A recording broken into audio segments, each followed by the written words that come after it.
पूछिए। शराबबंदी जो है बिहार की एक महत्वपूर्ण समस्या है पूरक और माननीय मुख्यमंत्री जी का ड्रीम प्रोजेक्ट है महोदय। हमने जो प्रश्न किया था महोदय कि राज्य के 4 जिला बक्सर, कैमूर, सिवान और शेखपुरा में जो उत्पाद अधीक्षक हैं उनके जगह पर वहां इंस्पेक्टर को पदस्थापित किया गया है और ये चारों जिला है महोदय जो उत्तर प्रदेश और झारखंड का बॉर्डर का इलाका है। यहाँ से शराब का खेप आता है बिहार में और लगातार पकड़ाता है महोदय। तो मेरा पहला पूरक प्रश्न ये है महोदय कि इन बॉर्डर इलाकों में क्या सरकार अस्थायी रूप से जिला अधीक्षक उत्पाद बनाना चाहती है? यदि चाहती है तो कब तक और नहीं तो क्यों? अध्यक्ष महोदय, अधीक्षक मद्य निषेध के प्रभार में कार्यरत निरीक्षक द्वारा दर्ज कुल अभियोग गिरफ्तारी की संख्या, जब्त शराब की मात्रा, जब्त विनिष्ट जवा महुआ एवं जब्त वाहन का विवरण निम्नवत है। भाई राकेश जी का जो कहना है उसमें हम उत्तर दे दिए हैं उनको, लेकिन पूरक है इनका जो प्रभारी क्यों बनाया गया। मैं इनसे कहना चाहूंगा अध्यक्ष महोदय, सिवान में श्री गणेश चंद जो कुल अभियोग 587 है, कुल गिरफ्तारी 1260 है, कुल जब्त शराब लीटर 45,642। एक मिनट, माननीय मंत्री जी ये पूछ रहे हैं कि अस्थायी अधीक्षक की बहाली कब तक करेंगे, ये पूछ रहे हैं। वर्तमान में अधीक्षक मद्य निषेध के 8 पद रिक्त हैं, जिसमें अस्थायी कार्यकारी व्यवस्था के तहत 6 पद अनुसूचित जाति हेतु सुरक्षित रखे जाने, एक अधीक्षक मद्य निषेध पदस्थापना की प्रतीक्षा में होने तथा एक अधीक्षक मद्य निषेध निलंबित रहने के कारण वर्तमान में उच्चतर पद का कार्यवाही प्रभार प्रदान किए जाने की कार्रवाई की आवश्यकता नहीं है। ये कह रहे हैं कि अस्थायी अधीक्षक कब तक बहाल करेंगे, उसके बारे में अध्यक्ष महोदय अभी जवाब में लिखा है 3 नवनियुक्त अधिकारी विभाग में प्रशिक्षण रखा है। अध्यक्ष महोदय अभी 3 मद्य निषेध के विभाग में प्रशिक्षणरत है, मई में समाप्त होगी, उसके बाद उसको हम पदस्थापित कर दिए। अध्यक्ष महोदय, का हो जाना। मेरा दूसरा सप्लीमेंट्री क्वेश्चन है माननीय मंत्री जी से महोदय कि क्या सरकार की यह नीति है कि इंस्पेक्टर रैंक के पदाधिकारी को उत्पाद अधीक्षक बना दिया जाए? माननीय मंत्री जी चाहूंगा कि आप प्रभार देते भी हैं तो जिला के किसी वरीय पदाधिकारी को दीजिए। इंस्पेक्टर रैंक के पदाधिकारी से शराबबंदी कंट्रोल होने वाला नहीं है। क्या स्थिति है बिहार का सब लोग जान रहे हैं। तो मेरा तीसरा सप्लीमेंट्री क्वेश्चन ये है महोदय कि माननीय मंत्री जी ने अपने ही जवाब में स्वीकार किया है कि विभाग में पदाधिकारी जो है पोस्टिंग के प्रतीक्षा में है, उनको जिला में पदस्थापित करना चाहते हैं। और मेरा जो सप्लीमेंट्री क्वेश्चन है महोदय कि क्या सरकार उत्पाद अधीक्षक की कमी को पूरा करना चाहती है? यदि हाँ तो कब तक और नहीं तो क्यों? तो लिखा है जवाब में। नहीं ऐसा हम 8 पद रिक्त है जिला में, लेकिन 3 हमारा प्रशिक्षण में है और एक अभी जो है निलंबित है, उसमें विभागीय कार्रवाई चल रहे हैं। प्रशिक्षण समाप्त होती है, हम तुरंत स्थापना करें। मेरा सवाल था महोदय कि इसको कमी को कब तक सरकार पूरा करे? 8 जिला का बात कर रहे हैं। विपक्ष ने सवाल खड़ा किए कि आप क्या करेंगे कि शराबबंदी कानून सफल हो और जो घुसपैठ होता है शराब का उस पर रोक लगे। क्या आप ये करेंगे, वो करेंगे, तो करेंगे?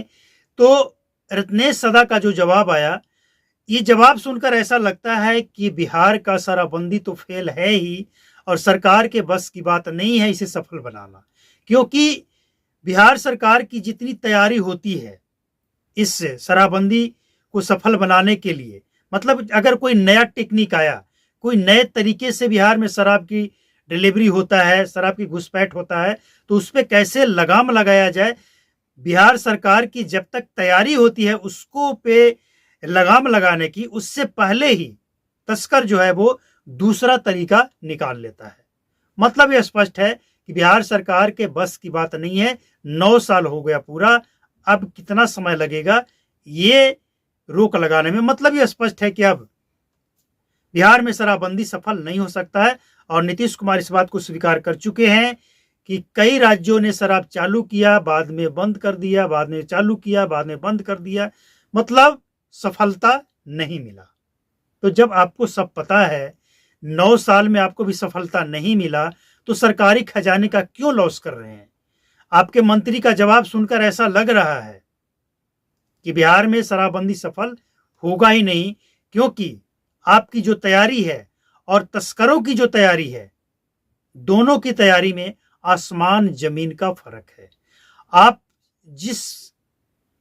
जिसके लिए आप काम करते हैं, आप सोचते हैं कि हम नदी किनारे ड्रोन के माध्यम से शराब की तस्करी पे लगाम लगाएंगे, तो जो तस्कर है वो हवाई जहाज से तस्करी करने लगता है, जो तस्कर है वो ट्रेन से तस्करी करता है, जो तस्कर है वो महिलाओं को थैला में भर के पैदल तस्करी करवाता है, जैकेट पहनाकर, तरह तरह के तरीके अपनाकर। मतलब तस्कर आगे है, बिहार सरकार पीछे है। तो जब तक बिहार सरकार का टेक्नोलॉजी पीछे रहेगा, बिहार में शराबबंदी असफल रहेगा। इस जवाब से यह स्पष्ट होता है, और वो खुद स्वीकार भी कर चुके हैं कई बार, कि कुछ लोग हैं, कुछ शराब तस्कर हैं जो लालच देकर लोगों को फंसाते हैं। तो जब सब कुछ आपको पता ही है, तो फिर कोई ठोस कदम उठाइए। कब तक आप सरकारी, दिक्कत ये नहीं है कि सरकारी खजाने को लॉस हो रहा है, दिक्कत ये है कि सरकारी खजाने का लॉस हो तो हो, लेकिन जनता का लॉस हो रहा है। जनता का लॉस दोहरा हो रहा है।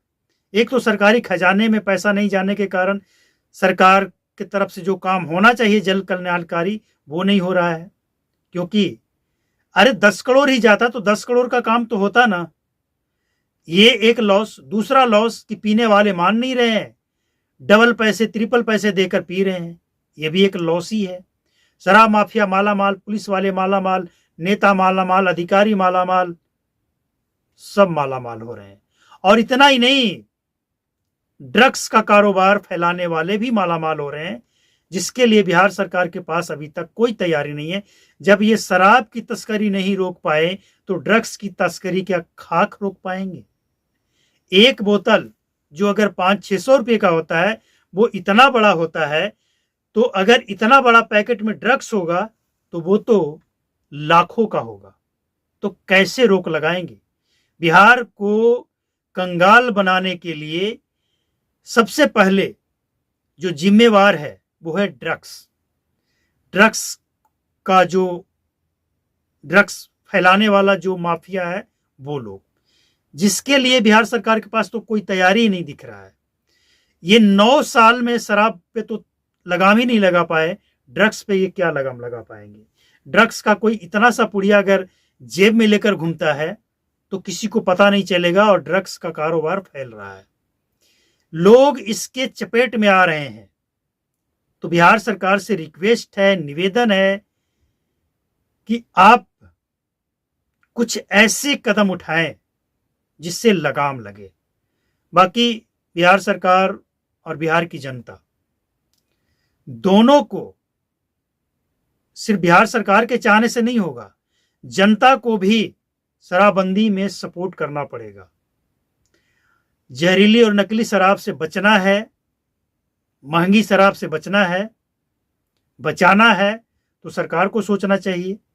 और बिहार सरकार को भी यह भी देखना होगा कि जनता जो पीने वाले हैं, जो पीता है, जो नहीं छोड़ना चाहता है, उसका क्या विकल्प निकालें, उसका आदत लग चुका है, उसे कैसे छुड़ाएं साइंटिफिक तरीके से। जबरदस्ती आप छुड़ा नहीं सकते हैं। पीने वाला का कहना है कि जीना है तो पीना है, मतलब सरकार साइंटिफिक तरीके से काम करे, एक्सपर्ट से राय लेकर काम करे। एक्सपर्ट से राय लेकर जब काम होगा तो बिहार में शराब भी बंद होगा, ड्रग्स भी बंद होगा और नशा मुक्त बिहार होगा।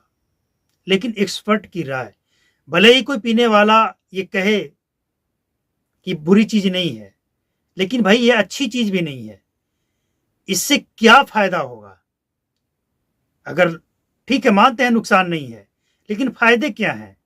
आपके पैसे कुछ जाएंगे, नुकसान होंगे, उस पैसे को आप कहीं और लगा सकते हैं। मतलब यह स्पष्ट है कि जो शराब नहीं पीने वाले हैं वो लोग अगर पैसे बचाकर उसका सही जगह पे उपयोग करते हैं तो आगे बढ़ते हैं। आपने, चलिए इतना छोड़िए, आपने ये जरूर देखा होगा, एक छोटा सा एग्जाम्पल, कि जो शराब पीने वाला है उसका घर, उसकी हैसियत, उसकी संपत्ति, और जो शराब बेचने वाला है उसका घर, उसका हैसियत, उसकी संपत्ति की तुलना कर लीजिएगा, आपके दिमाग की बत्ती जल जाएगा।